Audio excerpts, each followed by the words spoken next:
It was a crisp morning in the heart of the dense woods, and Adam, a solitary hunter, found himself walking through the thick underbrush. His senses heightened.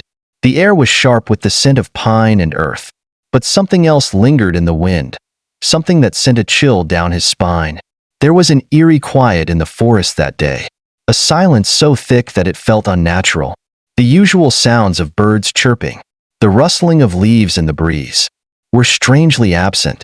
Adam's instincts, honed over years of hunting in these woods, told him that something was wrong. His ears caught the faintest sound, soft, low growls mixed with the unmistakable sound of chains rattling.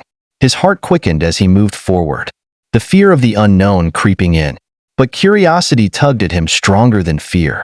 Despite the warnings his mind screamed at him, he pressed on, each step measured and deliberate as he moved deeper into the forest. The dense foliage around him seemed to close in as he neared the source of the sound. Adam's breath was shallow, his every muscle tensed as he moved cautiously through the underbrush.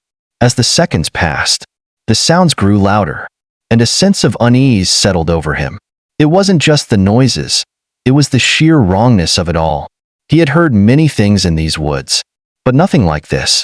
When he finally emerged from the thick trees into a small clearing, what he saw left him frozen in place. In the center of the clearing lay a massive bear, its fur matted with dirt and blood, its massive body twisted and tangled in a web of traps and chains. The bear's eyes were wild with pain and confusion, and its body heaved with each shallow breath it took. It was a pitiful sight. The once powerful creature, a symbol of strength and freedom, was now a helpless victim, writhing in agony. Adam's pulse raced as he stared at the creature before him. It was a sight he had never expected to encounter. As a hunter, he had seen many animals in various states of distress, but this was different. This wasn't a game. This wasn't the way it was supposed to be. The bear wasn't just trapped, it was suffering, and the chains and traps were causing it unimaginable pain. For a moment, Adam stood there, rooted to the spot, unsure of what to do. The bear's eyes met his, and there was a silent understanding between them. The animal was in pain, terrified, and completely vulnerable. Adam's heart softened as he took in the sight of the creature's suffering. Despite the fear that gripped him, he could see that the bear wasn't aggressive. It wasn't attacking. It was simply trying to free itself from the cruel trap it had found itself in. The air around him grew tense with the bear's ragged breaths, and Adam felt a surge of empathy flood his chest. He knew that, as a hunter, his first instinct would be to approach with caution, never getting too close to a wounded animal. But something about this situation made him hesitate. Something about the way the bear looked at him, with a mixture of fear and confusion, seemed to call out for help. Slowly, Adam reached for his weapon, but in a moment of clarity, he stopped. The weapon in his hand, which had always been his tool of survival, suddenly felt heavy. This wasn't a time for a weapon. This wasn't a time for hunting. He placed the gun carefully on the ground beside him, signaling that he meant no harm. He wasn't here to kill or to conquer. He was here to help. The bear, still breathing heavily, seemed to sense the change in Adam's posture. It continued to struggle against the traps, but it no longer showed signs of aggression. Its eyes, filled with pain, softened ever so slightly. The understanding between them deepened in that moment. Adam wasn't an enemy. He wasn't here to cause more suffering. Taking a deep breath, Adam crouched down, inching closer to the bear. His hands shook slightly, not from fear of the animal, but from the responsibility he felt. This was a creature in need, and it was his decision to help or to walk away. His heart ached as he saw the bear's condition, the deep gashes on its body, the swollen limbs, the exhaustion that was etched into every muscle. The bear let out a low, almost imperceptible growl as Adam got closer, but it didn't lunge or try to escape. The chains that bound it were tight, and the sharp thorns of the wire dug deep into its fur and skin. Adam's breath quickened as he studied the complex web of traps and chains that held the animal in place. He knew it wouldn't be easy to free it. It would take time, patience, and careful work to avoid causing the animal more pain. With each movement, Adam felt the weight of the moment. He wasn't just saving a bear. He was taking a risk, a risk that could endanger both his life and the animals. He could see the way the bear's muscles tensed with each tug at the traps, and he knew it could lash out at any moment. But he wasn't afraid. He had made up his mind. He would help. As Adam worked to untangle the chains and cut through the wire, the bear's growls grew louder, more desperate. It seemed to struggle with every movement, but Adam stayed focused. Slowly, painstakingly, he worked through the traps, one by one. The air was thick with the smell of blood and fear, but Adam's resolve only grew stronger. He knew that, if he didn't act, the bear would suffer a fate far worse than any he could imagine. Every sound in the forest seemed amplified as Adam continued his work. The snap of the wire, the thud of the chains, the bear's heavy breathing. It all combined into a symphony of pain and urgency. But Adam refused to give up. He couldn't. Not now. And so, with one final tug, the last chain fell away. The bear lay there, exhausted and broken, but free.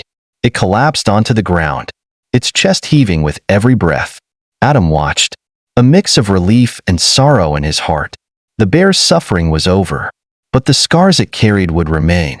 In that moment, Adam understood something he had never known before.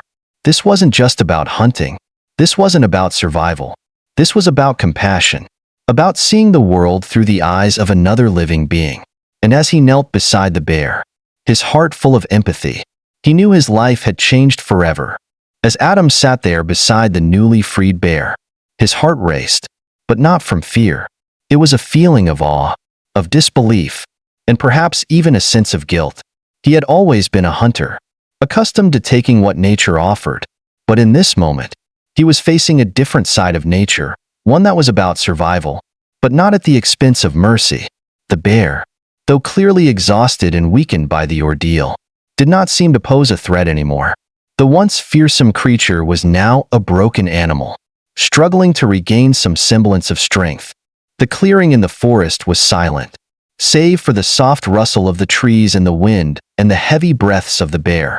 Adam watched as the animal's chest rose and fell, its muscles twitching under the weight of exhaustion and the deep pain it had endured. He could see the gashes on its fur, the deep grooves where the chains had cut into its skin. It was a sobering sight. Adam had always romanticized the wilderness, the beauty, the raw power of the animals. But this was not what he had imagined. He wanted to help the bear, but he knew he couldn't rush it. The animal had to regain some strength before it could move. Adam sat back on his heels and gave the bear space, waiting for it to relax. The bond between them was silent, but strong. Adam had been prepared for fear and aggression, but instead, he found vulnerability and a sense of trust he didn't expect. As time passed, the bear seemed to grow calmer. It no longer thrashed or struggled against the chains that still held part of its body. Instead, it lay still, its gaze fixed on Adam. And for a fleeting moment, Adam swore he saw a flicker of understanding in the bear's eyes. It wasn't the animal's usual wild ferocity. No, this was something else entirely. The bear had recognized the kindness in Adam's gesture, and in turn, it had relaxed. Adam could feel the weight of the moment. This wasn't just an animal. This was a creature in need. And Adam was the one who could make the difference. "It's okay," Adam muttered softly, more to himself than to the bear. The words seemed futile, but in some way, they comforted him. He had done the right thing. He told himself. He had made the choice to help, not harm. But now, as the silence grew heavier, Adam felt the gravity of what he had done. The bear was free from its chains, but it was far from being safe. Its injuries were severe, and the forest was a dangerous place for a wounded animal. Adam could not leave it here to fend for itself. Carefully, Adam rose to his feet and approached the bear again. He noticed the creature's weakened state, the way it struggled to push itself upright, its large paws trembling. The bear's movements were slow and labored, but Adam knew it needed help. His mind raced for a plan. He couldn't carry the bear back to his cabin. He wasn't strong enough for that. But there was something else he could do. Adam pulled out his phone, the device feeling almost out of place in this wild, untamed place. The signal was weak, but he managed to get through to the local wildlife clinic. "I need help," he said urgently into the phone. giving them his location in the forest. "There's a bear here, badly injured. It needs medical attention now." He hung up, his heart pounding as he knelt beside the bear once again. He stroked the animal's fur, feeling the warmth of its body beneath his hand. It was still alive, still fighting, but it needed help he could not provide alone. Minutes felt like hours as Adam waited in the clearing.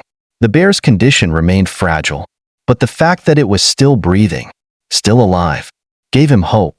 Adam couldn't help but think back to the moment he had decided to lay down his weapon, to show kindness instead of fear.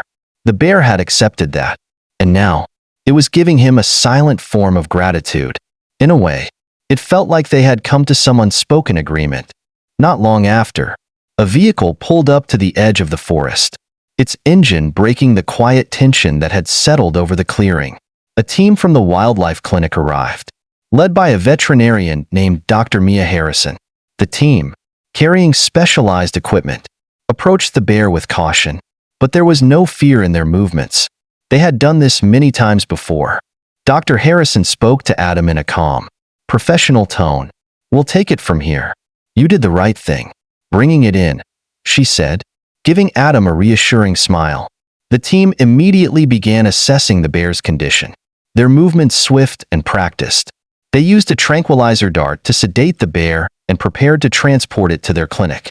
As the bear was gently loaded into the transport vehicle, Adam couldn't help but feel a sense of relief. The bear would be okay. It would survive. But there was something deeper at play here. The encounter had changed him. Adam had always seen the forest and its creatures as part of the hunting grounds, a place where he had power. But today, he had witnessed the pain of a creature that had no power. And for the first time, he realized that true strength came not from domination, but from compassion. On the ride back to his cabin, Adam couldn't shake the image of the bear's eyes, the way it had looked at him, full of pain, but also full of trust. He had made a choice today, and it was a choice that had led him down a new path. He wasn't just a hunter anymore. He was something else. The events of the day had opened his eyes to a new purpose, one he hadn't expected, but one that he would embrace fully. As Adam reached his cabin in the forest, he couldn't help but wonder what the future held. He had helped save a life today, but in doing so, he had also begun to change his own. And that was only the beginning.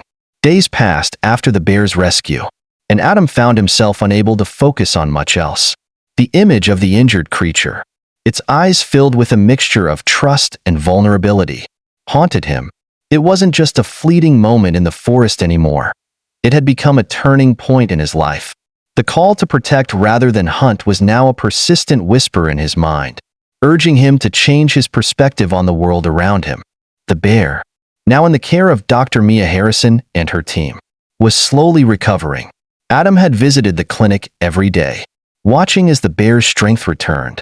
It was a long process, but the once trapped animal was beginning to show signs of life again. Dr. Harrison had told him that it would take some time, but with the proper care, the bear would be ready to return to the wild soon. As the weeks passed, Adam found himself spending more time at the wildlife clinic. Even when he wasn't needed, he would talk with the staff, ask questions about animal care, and try to learn as much as he could. The more he learned, the more he realized that his life as a hunter was no longer fulfilling. It wasn't that he regretted his past. It was that he had evolved, and the future beckoned with a different kind of purpose. One afternoon, as Adam sat in the clinic's waiting area, reading a report on animal rehabilitation, Dr. Harrison approached him with a thoughtful look on her face. "You've been helping out a lot," she said, sitting down across from him. "I'm glad you're here. I've been thinking about something, though. You have a unique set of skills. Adam, your experience in the forest, your knowledge of animals, it could be invaluable to the work we do here." Adam looked up from the report, a bit surprised. "What are you suggesting?" "I'm saying," Dr. Harrison continued, "that you could do more.